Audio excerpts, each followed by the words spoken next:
یا as a ایک party کے چیئرمین کی، اور اس میں یہ بھی اگر آپ کے دشمن نے اس موقع پر پاکستان کو نقصان پہنچانے کا کوئی ارادہ کیا تو اس کا سب سے اہم ہدف یہ شہر ہوگا۔ یہ شہر اگر پرامن نہیں ہوگا اور پرامن سے زیادہ اگر مطمئن نہیں ہوگا تو پھر شہر نشانے پہ ہوگا۔ یہ شہر شہرگ ہے، پاکستان کی معیشت کی بھی، پاکستان کے تحفظ کی بھی، استحکام کے لیے۔ اس شہر کو آپ اس حالت میں رکھ کر کوئی امن کی، استحکام کی، پاکستان کی سلامتی کی ضمانت نہیں دے سکتے۔ آپ اس شہر کو اس کا حق دیں، وہ رسپیکٹ دیں جو یہ شہر ڈیمانڈ کرتا ہے۔ یہ شہر وہ شہر ہے جس میں پورے پاکستان کی لاکھوں یوسی میں سے کوئی ایک یوسی نہیں جس کی ریپرزنٹیشن اس شہر میں نہیں۔ گلگت بلتستان سے لے کر آزاد کشمیر سے لے کر اور پاکستان کے چاروں صوبوں تک یہ شہر نے سب کو سمایا ہوا ہے۔ اس شہر میں لسانی بنیادوں پر یا فرقہ وارانہ بنیادوں پر فساد کرانے کے تمام امکانات ہیں، تو کچھ نہیں کر سکتے تو آپ فوری طور پر جو بچا کچا اختیار اس آئین میں ہے پاکستان کی عوام کے لیے، اس شہر کو فوری طور پہ اس کے سپرد کیا جائے۔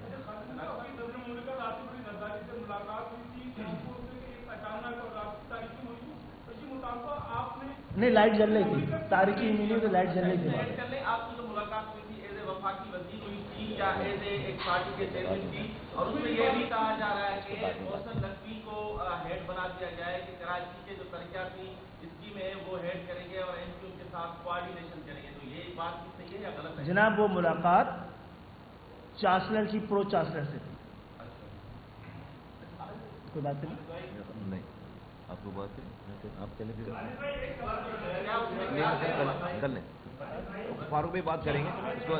فاروق بھائی بات کرنے پہ سوال کر لیں، فاروق بھائی بات کریں گے۔ میرے خیال میں خالد مقبول صدیقی بھائی نے بڑی وضاحت کے ساتھ اور تفصیل سے آج کی اس اہم ترین پریس کانفرنس کا مدعا آپ کے سامنے رکھا ہے، اور قصہ مختصر یہ کہ اب وقت آ گیا ہے کہ پاکستان میں جو ایک جاگیردارانہ جمہوریت ہے اسے ایک شمولیتی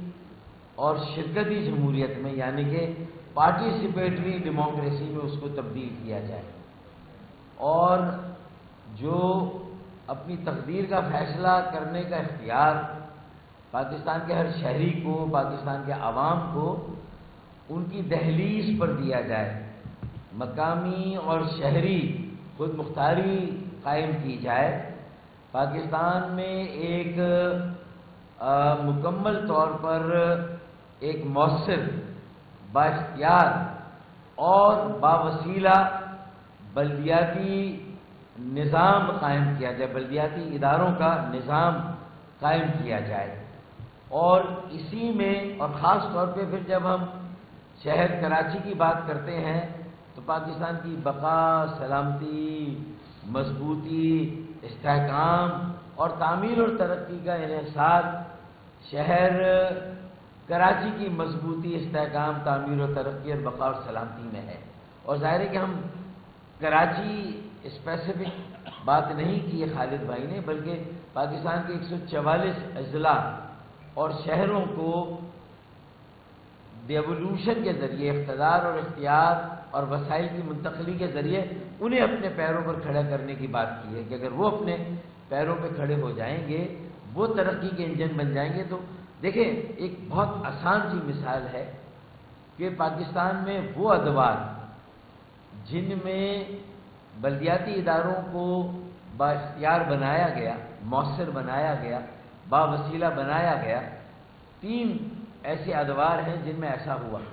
تو انہی ادوار میں ملک کی قومی معیشت کی ترقی کی شرح نمو یا ہماری اکانومی کی گروتھ ریٹ 6% تھی، 7% تھی اور 8% تھی۔ یہ جو جاگیردارانہ جمہوریت ہے، ان کے جتنے بھی ادوار گزرے ہیں ان میں ترقی کی شرح نمو 2%،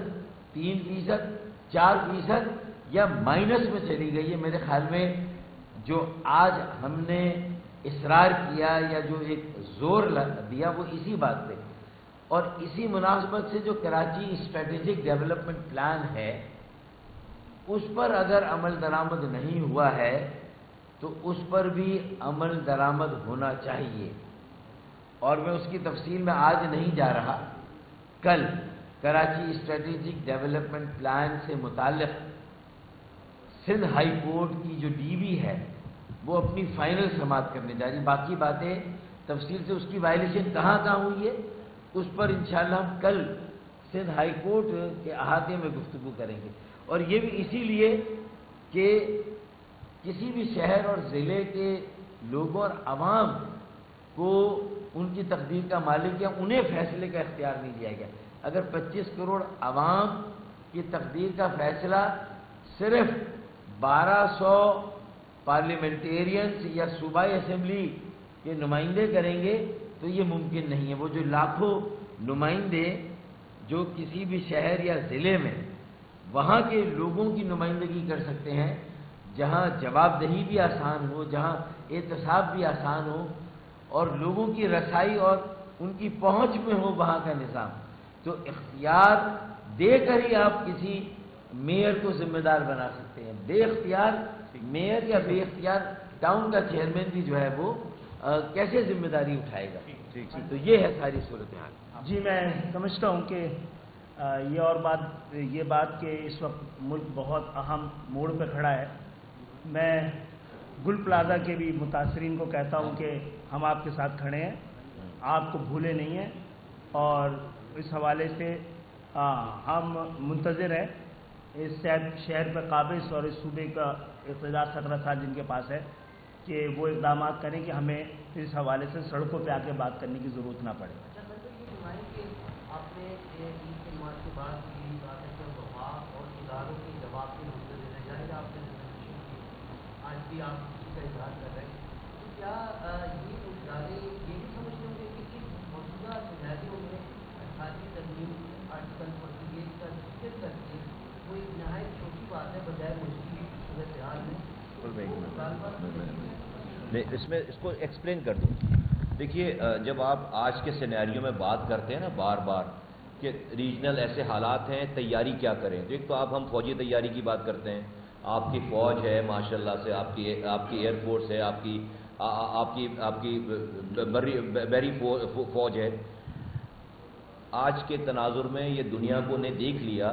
کہ اگر آپ کی سول ایڈمنسٹریشن کام کر رہی ہے تو وہ فوج کی لڑائی کے ساتھ ساتھ آپ کی سول ایڈمنسٹریشن کا چلنا بہت ضروری ہے۔